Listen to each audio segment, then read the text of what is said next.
discussion on interest rate. So because we can see here our topic.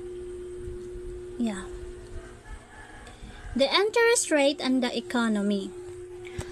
How interest rate affect the economy? Diba? Asitit aton permi pakiana. Kaya ano nga nakaka-affect interest rate at ekonomiya. So, interest rate influence the economy by affecting the borrowing and spending habits, business investment, and inflation. When rates are low, borrowing is cheaper. So, kung low interest rate, damit nang mangutang. Diba? Party hit para pangutang. Pero, dito party hit mga nagpapautang, mamaupay kung dako interest. Especially mga from abroad, diba? So, it affects our economy because kung hitasit interest rate, nakakapang-akit hiya hit mamumuhunan para mag-invest din niya aton, lalo na kung hit pagpapautang, diba? So, which can stimulate economic growth by encouraging consumer spending on a large purchases like homes and cars, and encourage business to invest in expansion. So, kung hadaton nama nakikita para pangutangkit, mas pinipili ta nga mas hibabo interest rate kay mas gutit at babaydan in return, diba? So, siya tiya kung kay ano nga nakaka-apekto ya hit interest rate. I mean it interest rate hit aton economy. So interest rates and the economy. So number 1, investment. Low interest rates make borrowing cheaper, encourage business to invest and expand. So, di ba nga sabi ko kanina, kung business owner ka tapos you want to expand your business, you are prepared to have a lower interest rate. Kay, syempre, hika ba na mamautang ka kung hitaas itubo, hitim utang, di ba dere? So, asya nakaka-encourage siya hit mga business owners to expand or to use the money that to expand their businesses. Siya. Number 2, inflation. When inflation naman, paano, 'di ba? Nakokontrol when rates are too low for too long, borrowing and spending rises, which can cause inflation. So, inflation, central bank often raise interest rates to fight high inflation, as higher rates reduce borrowing and spending, which can cool down an overheating economy. So, kung central bank daw or the BSP will raise the interest rates to fight high inflation, para dili gasto nga gastos, diba? Kung hataas interest rate, nakokontrol niya it spending pattern hit mga consumer. Another one, the economy growth. Lower rates boost growth by increasing demand and investment. Higher rates shows growth to prevent the economy from overheating and manage inflation. Economic growth, diba? Sabi ko nga kanina, kung haparti hit para pangutang, kung mahibabot interest rates, damit na utang para maging puhunan. It's central bank kasi, diba? It rule. Hiya it or the BSP, hiya it nagko-control hit interest rate hit kada banks. Kumbaga hiya it puno hit nga tanan. Hiya it magsusuga kung ano nga interest rate iti papatong hit utang, kung dapat ba pahitasan, dapat ba pagutian. So, economic growth. Kay ano, nagkakamay din economic growth. Kasi, kung damoit na utang, damoit business nga natatayo, or damoit na expand. Kung haparte na mahit para hit nagpapautang, especially kung outside kung nakaka-boost niya or nakaka-encourage siya mga para pagpapautang or the investors to invest in our country or in a certain place. So, I share it here. So, the other report will be reported by Rina Jane, and that's the part of mine. Thank you for listening, and hope you gain something. So, economy and interest rate, they are connected because without interest rate, waray dire makokontrol dalo hit ekonomiya.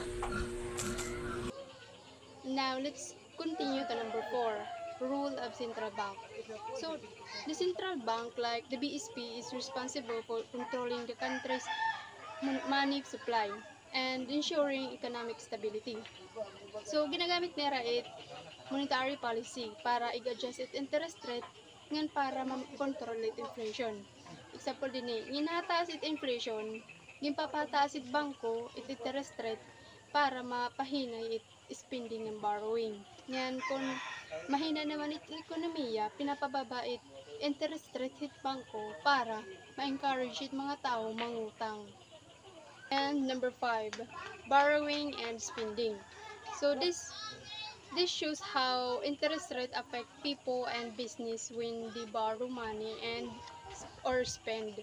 So example, maghihimo yung business. Kung it interest rate is 3%, syempre mautang ka kay barato lang babaydan ng interest. Pero kung example, maging 10% it interest rate, di ka na lang mautang, hindi ka na lang magkukunhin para hit business. Ngayon, mababaong kalagapit utang. And the last one is savings. When interest rates are high, mas na-encourage it tao mag-save dara kay hataas it interest, hataas it return. So, pero pag hababa naman it iya return, mas karag na lahit ibang tao nga mag-invest or maggastos. Example, pag 5% it interest, massive ka dara kay dako it iya return. Pero kung example 1% la, mas diriya worth it halton para mag-save. So mas karag na lahit ibang kuha na lang nila business or mag-invest. That will be all. And now let's move on to the next topic, which is the interest rate theories. Thank you, Ms. Go and Ms. Kalisay for discussing the interest rate and the economy. So let's move on to the interest rate theory. So interest rate theory is explains how rates are set in the economy. So, ano ba sinisering nga interest rate theory? So, interest rate theory is kung paano nagkakamida ang presyo it kwarta nga pinapautang or iginuutang, which is interest rate.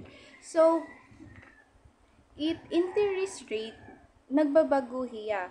Nakadepende kung gaano kada mo it available nga kwarta, ngan kung ano it karuyag hit mga tao hit ira pagagamitan hit ira kwarta.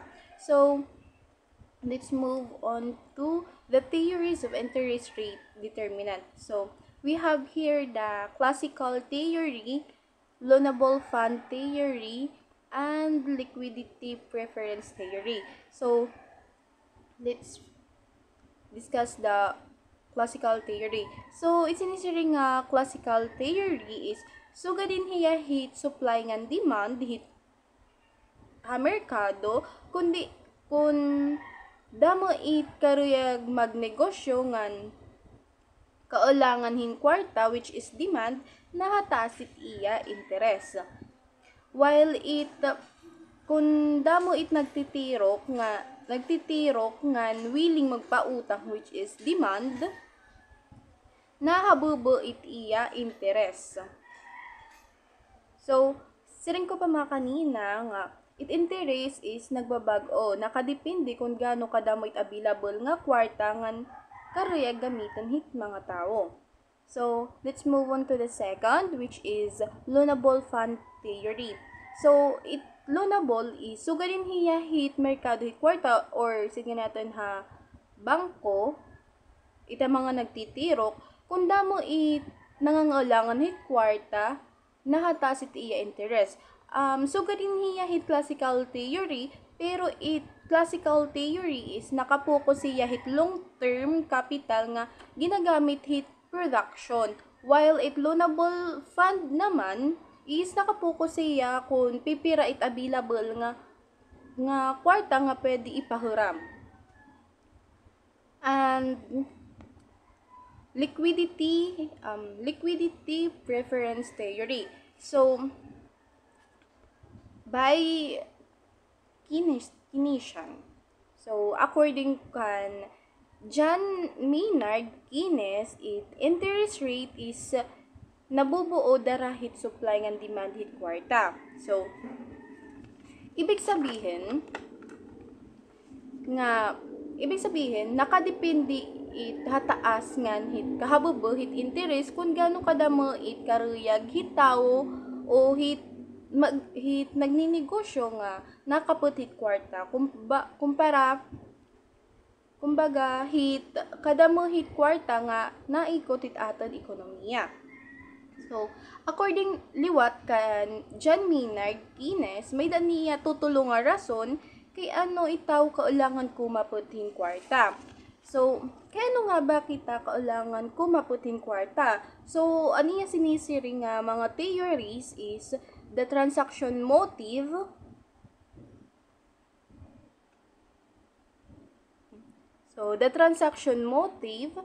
precautionary motive, speculative motive. So ano ba hiya sinisiri nga transaction motive? So for daily expenses. So we all know naman nga hikita kaulangan natin nga nakaputitahin kwarta for so haton nga estudyante, bisan man kita kumain, bayda natin huhuguton, kung in case nga bayda natin aragmutan, kaulangan palitan, kailangan bayaran, may kita ibabayad, or papalitan hit aton, pang-araw-araw nga gagamiton.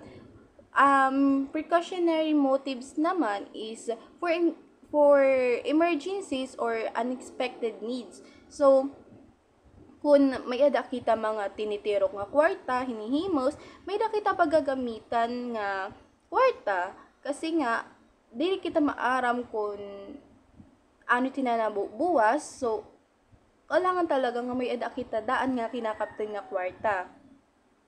While speculative motive naman to take advantage of future opportunity like falling asset prices. So sinisiri nga speculative motive is pagtatago or pagtitirok kwarta para maghulatihin panahon or panahon or opportunity para kumita or gamiton iton hiya nga kwarta nga gamiton nga kwarta kung magnegosyo kita someday, may dakita gagamitan nga pan-capitals. Let's move on to the key differences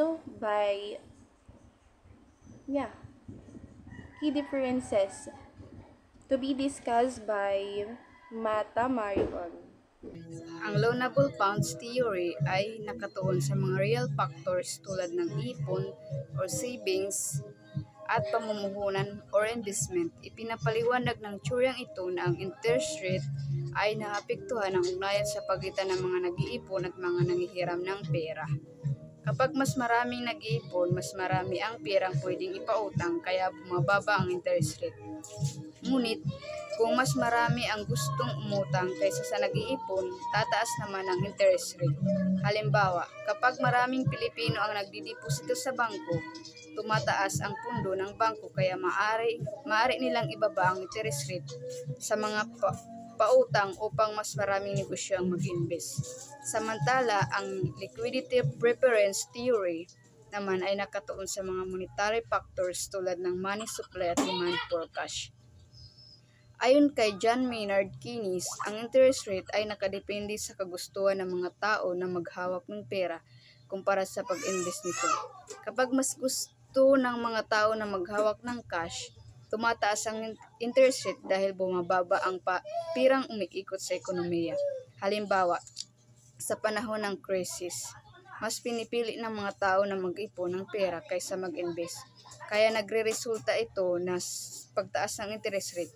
Ngunit kung maglalabas ng mas maraming pera ang Bangko Sentral ng Pilipinas o BSP sa ekonomiya, madadagdagan ang money supply at ibababa naman ang interest rate. Sa kabuuan, magkaiba ang pananaw ng dalawang teorya. Ang loanable funds theory ay tungkol sa mga tunay na aktibidad sa ekonomiya tulad ng ipon at pamumuhunan, habang ang liquidity preference theory ay tungkol sa salik ng pera, kung gaano karami ang supply ng pera at kung gaano kagusto ng mga tao na maghawak nito. Pareho silang nagpapakita kung paano naapektuhan ang interest rate, ngunit magkaiba ang pinanggagalingan ng kanilang paliwanag. Let's move on to the determinants of interest rate. The first one, supply and demand for credit. The demand for credit comes from the people or businesses who want to borrow money. The interest rate is the price of borrowing. Example, a small businesses who want to expand buying new machinery. If the banks charge 5% interest, the businesses borrow 100,000. If the banks charge 12%, the interest loan is too expensive. The businesses borrow only 30,000. Inflation, pagkataasan presyo. Pag nakataas ang demand kaysa ang supply, nagkakamayaran inflation. Sugod na lang pagkataasan presyohan bugas, natawag natin nga inflation. Example, ang presyohan bugas 50 pesos. Next year, magiging 55 pesos. The inflation rate, 55 minus 50 divided by 50 times 100 equals to 10%. Ano yung inflation? Bakit depends on the economy kaya nakataas ang inflation? Kasi kada year man nagbabago natin inflations. So, ni-epekto naman nga rihan interest. Kung nakataas ang inflation, nakataas naman ang interest. Diba? Kung nahabugo ang inflation, pwede na mahumabugo ang interest. Number 3, central bank's policy. And central bank's policy is nga patakaran ito ang bangko. Like the BSP, meron na kapangyarihan na pagpuhon ang interest or money supply para makontrol ang inflation. Example, regulatory policies. These are rules to ensure banks and financial institutions operate safely.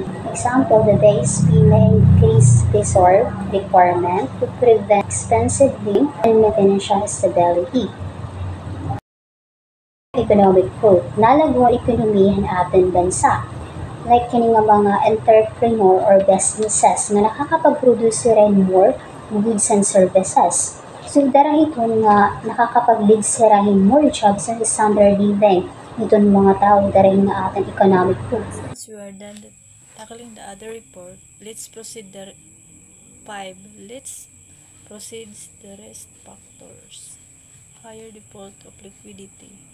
Raise lead to the higher interest rate. For example, in market investors play various types of risk that can affect our investors, such as stocks, bonds, and mutual fund. Ibig sabihin, nakakaapekto sa market ang pagbabago ng presyo at higher interest. Number 6, government policy has higher deficits of debt, increase the borrowing needs of pushing risk, and for example in monetary policy, The central bank has ang central bank sila ang nagmamanage ng SRP at yung ating financial system. Also, in trade policies, the government has sila ang nagpapatupad ng taripa upang hindi masyadong makapasok ang mga produktong sa labas. Number 7. Loan characteristic. Loan characteristic features that taxability concepts and callability affect interest rates.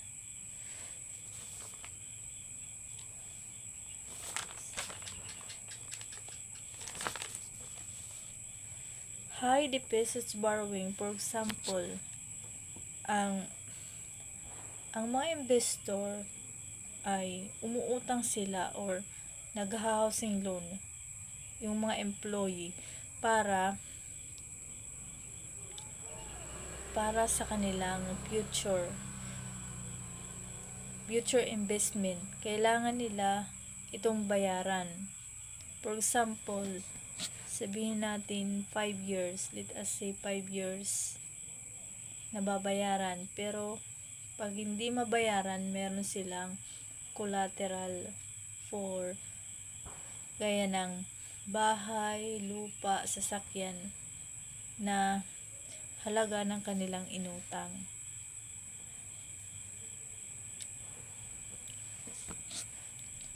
Balik tayo sa risk factor. Example ng risk factor ay ang salik na panganib ng pamilihan, ang capital na bagay na maaaring makaapekto ng kita sa market na pamumuhunan ay mahalaga bigyan tuunan ng pansin. Kasi maaari ito maging dahilan ng pagbagsak ng ating ekonomiya.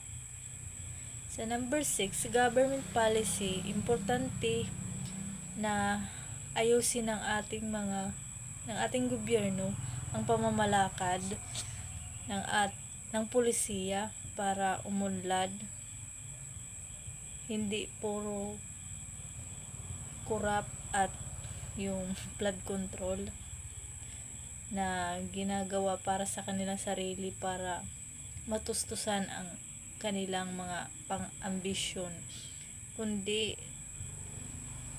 mas pagtuunan nila ng pansin ang ating ekonomiya, ang health, welfare, at ang economic, at ang trade taxation.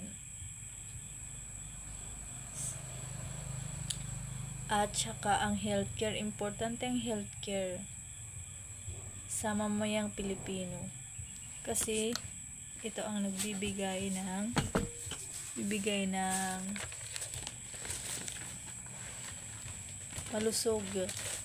malusog ng pamamayanan upang makatulong sa ating bansa.